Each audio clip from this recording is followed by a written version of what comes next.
Praise the lord. యేసు రక్తమే జయము. మన రక్షకుడు మన విమోచకుడైన యేసుక్రీస్తు పరిశుద్ధ నామమున అందరికీ వందనాలు. చిన్న ప్రార్థన ద్వారా ఉదయకాల వాక్యదానం చేసుకుందాము. పరిశుద్ధుడ మహాగణుడైన దేవ యేసయ్య, సర్వాధికారినైనా మీకే వేలాది వందనములు, కృతజ్ఞత స్తుతి స్తోత్రం చెల్లించుకుంటున్న దేవ ఉదయకాలం ప్రభు వాక్య భాగం ధ్యానిస్తుండగా వాక్య భాగం మాకు అర్థమవట్లు సహాయం చేసి మీ కృపలో బలపరిచి మీకు మాదిరిగా మమ్మల్ని నడిపించి మీ చిత్తమును మా జీవితంలో జరిగించమని చిన్న ప్రార్థన యేసుక్రీస్తు పరిశుద్ధ నామములు అడిగి వేడుకుంటున్నాను తండ్రి. Amen amen.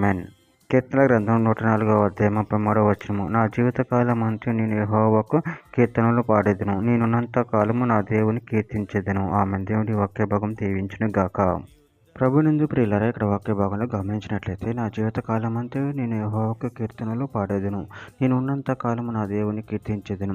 అదేవిధంగా వాక్య భాగంలో గమనించినట్లయితే కీర్తన గ్రంథం 63వ అధ్యాయం 4-5 వచనంలో, నా మంచం మీద నిన్ను జ్ఞాపకం చేసుకుని రాత్రి జాముల యందు నిన్ను ధ్యానించినప్పుడు క్రొవ్వు మెదడు నాకు దొరికినట్లుగా నా ప్రాణం తృప్తి పొందుచున్నది. ఉత్సాహించు పెదవులతో నా నోరు నిన్ను గూర్చి గానం చేయుచున్నది. కీర్తన గ్రంథం 19వ అధ్యాయం 1వ వచనంలో, ఆకాశములు దేవుని మహిమను వివరించుచున్నవి, అంతరిక్షము ఆయన చేతి పనిని ప్రచురపరచుచున్నది. రోమిలికి రాసిన పత్రిక 1వ అధ్యాయం 20వ వచనం, ఆయన అదృశ్య లక్షణములు అనగా ఆయన నిత్యశక్తియు దైవత్వమును జగతుత్పత్తి మొదలుకొని సృష్టింపబడిన వస్తువులను ఆలోచించుట వలన తేటపడుచున్నవి కనుక వారు నిరుత్తరులై ఉన్నారు.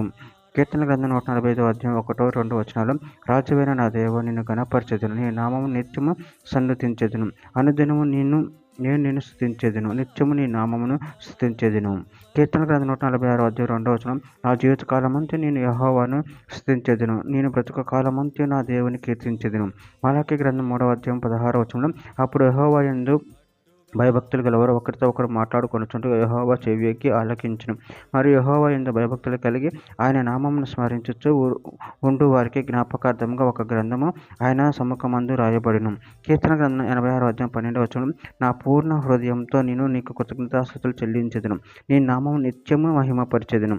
కీర్తన గ్రంథం 75వ అధ్యాయం 9వ వచనం, నేనైతే నిత్యము ఆయన స్తుతిని ప్రచారం చేయుదును, యాకోబు దేవుని నేను నిత్యము కీర్తించెదను. చివరిగా ఒక మాట, కీర్తన గ్రంథం 108వ అధ్యాయం 1వ వచనం, దేవా నా హృదయం నిబ్బరముగా నున్నది, నేను పాడుచు స్తుతిగానం చేసేదను, నా ఆత్మ పాడుచు గానము చేయును. ఆమెన్. దేవుడి వాక్య భాగం దీవించిన కాక చిన్న ప్రార్థన చేసుకుందాము. పరిశుద్ధుడ మహాగణుడైన దేవ యేసయ్య, నాయన మీరు ఇచ్చిన వాక్యదానం బట్టి ప్రాముఖ్యతను చెల్లించుకుంటున్నాను తండ్రి. నాయన మేము నిత్యం నిన్ను స్తుతించి మహింపరిచి కనపరిచే వారంగా నిన్ను స్తుతిగానం చేసేవారు శక్తిని అనుగ్రహించి మీ కృపలో బలపరిచి స్థిరపరచమని చిన్న ప్రార్థన చేసిన నామములో అడిగి వేడుకుంటున్నాను తండ్రి. Amen amen amen.